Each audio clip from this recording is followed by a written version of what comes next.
اپنے رب کی طرف بلانا، میرے ساتھ چل رہے، اپنے رب کی طرف بلانا، یہ ہو گیا بلانے کا طریقہ۔ پھر رب فرماتا ہے بالحکمت، حکمت کے ساتھ بلائیں۔ کس کے ساتھ بلائیں؟ حکمت کے ساتھ، یعنی ہم ہر کام میں زبردستی نہ کریں، وہاں تدبیر اختیار کریں، وہاں حکمت اختیار کریں۔ ہم سامنے والے کی دیکھیں کہ یہ بندہ کس چیز سے متاثر ہوگا۔ کوئی ایسا ہوتا ہے کہ مال ڈال کے متاثر ہوتا ہے، کوئی ایسا ہوتا ہے کہ اس کے ساتھ نرمی اختیار کرنی پڑتی ہے تب جا کے بعد سے متاثر ہوتا ہے۔ تو یہاں یہ لفظ حکمت جو آیا، رب نے بتایا کہ تم اگر کوئی نہ مانے تو حکمت اختیار کرو، تدبیریں اختیار کرو اس کو دین کی طرف لانے کے لیے۔ پھر فرمایا موعظۃ حسنہ، اور اچھی واضح نصیحت کے ساتھ لوگوں کو دین کی طرف لاؤ۔ کتنے پہلو میں یہ؟ 3 پہلو میں۔ یہاں پر میں عرض کرنا چاہتا ہوں کہ یہ جو اولیاء اکرام ہیں، میرے نبی پاک نے فرمایا لا نبی بعد، میرے بعد کوئی نبی آنے والا نہیں۔ پہلے یہ ہوتا تھا کہ اگر ایک نبی وصال فرماتا تو اللہ تعالیٰ دوسرے نبی کو پیدا فرما دیتا تھا لوگوں کی ہدایت کے لیے، لوگوں کی رہنمائی کے لیے۔ لیکن میرے نبی کے اوپر تو نبوت کا دروازہ بند، اب کوئی نبی نہیں آنے والا کہ جو دین کی تبلیغ کرے۔ ہمیں زندگی کے اندر اپنا ایک رہبر چاہیے، ہمیں اپنا ایک ایسا مرشد چاہیے، ایک ایسا بندہ چاہیے کہ جس کے نقش قدم پر چل کر، ہمارے پاس اتنا علم نہیں، ہمارے پاس اتنی طاقت نہیں، ہمارے پاس اتنی صلاحیت نہیں کہ ہم بذات خود سیدھے راستے پر چلیں۔ اس کے لیے ضروری ہے کسی رہبر کو پکڑنا۔ جملہ سمجھ میں آیا؟ کسی رہبر کو پکڑنا، کسی جانکار بندے کے نقش قدم پر چلنا۔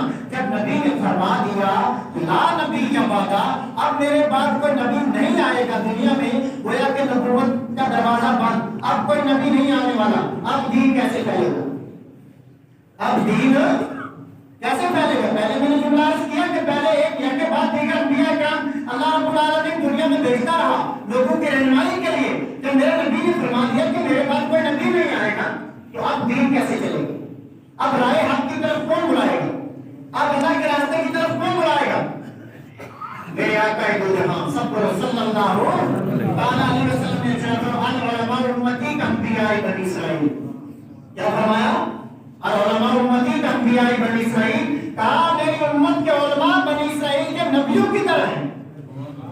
میرے نبی نہیں، نبیوں کی طرح ہے، یعنی جس طرح بنی اسرائیل میں یک کے بعد دیگر حضرت یعقوب علیہ السلام کی اولاد میں سے آ کر لوگ انبیاء کرام نے دین کی تبلیغ کی، کہ میرے بعد کوئی نبی نہیں آئے گا لیکن میری امت کے علماء ہوں گے جو اس مشن کو زندہ رکھیں گے، جو اس مشن کو زندہ رکھیں گے۔ اب ایک بات یہاں میں عرض کرنا چاہتا ہوں، ولی کا معنی ولی وہ ہوتا ہے کہ جو علم ظاہر بھی جانتا ہو، علم باطن بھی جانتا ہو، علم ظاہر بھی جانتا ہو، علم باطن بھی جانتا ہو، جو شریعت کو بھی جانتا ہو، جو طریقت کو بھی جانتا ہو، جو معرفت کو بھی جانتا ہو، جو معرفت الہی کو بھی جانتا ہو، تمام علوم کو جاننے والے کو ولی کہا جاتا ہے۔ اب یہ ہمارے ہندوستان کے شہنشاہ سلطان الہند خواجہ غریب نواز رضی اللہ تعالیٰ عنہ عالم بھی ہیں، حافظ بھی ہیں، قاری بھی ہیں، فاضل بھی ہیں، محدث بھی ہیں، محقق بھی ہیں، مدبر بھی ہیں، یعنی 18 سال کی عمر کے اندر انہوں نے وہ علوم اور فنون حاصل کر لیے جو ایک عالم کے لیے ہونا ضروری ہے، جو ایک فاضل کے لیے ہونا ضروری ہے، جو ایک مجدد کے لیے ہونا ضروری ہے، جو ایک شیخ الحدیث کے لیے ہونا ضروری ہے۔ ان تمام کو علم ظاہر حاصل کرنے کے بعد اب ضرورت کس کی تھی؟ کہ علم باطن کی، علم باطن کی ضرورت تھی۔ آج اس صوفیاء کرام کی تعلیم کو چھوڑ کر کے، صوفیاء کرام کی تعلیم کو چھوڑ کر کے آج ہماری ہر یونیورسٹی کے اندر، کالجز کے اندر، سکولوں کے اندر صوفیاء کرام کی تعلیم کو نکال کر کے اپنے من گھڑت واقعات کو کتابوں کے اندر منسوخ کر دیا گیا اور پڑھانے کے لیے ان لوگوں کو لگا دیا گیا جن کو نہ اول کا پتہ، نہ آخر کا پتہ، نہ ظاہر کا پتہ، نہ باطن کا پتہ۔ انہیں یونیورسٹیوں اور انہیں کالجوں کے اندر پڑھنے والے ہمارے نوجوان مائیں، ہمارے بہنیں اور ہمارے بھائی جب فراغت حاصل کر کے آتے ہیں تو کوئی اولیاء اکرام کے اوپر زبان کھولتا ہوا نظر آتا ہے، کوئی ان کی شان میں گستاخی کرتا نظر آتا ہے، کوئی نبی پاک صلی اللہ علیہ وسلم کی شان میں گستاخی کرتا نظر آتا ہے۔ یہ کیا پہلو ہے کہ تربیت ان کی ایسی ہوئی، انہوں نے کامیابی اس جگہ سے حاصل کی جہاں نہ انہیں سچائی بتائی گئی، نہ انہیں سچائی کی حقیقت سے واضح کر دیا گیا۔ دیکھو ہمارے نوجوان آج کتنے ہیں، آج سے کم از کم زیادہ لمبی فہرست نہیں جاؤں گا، 100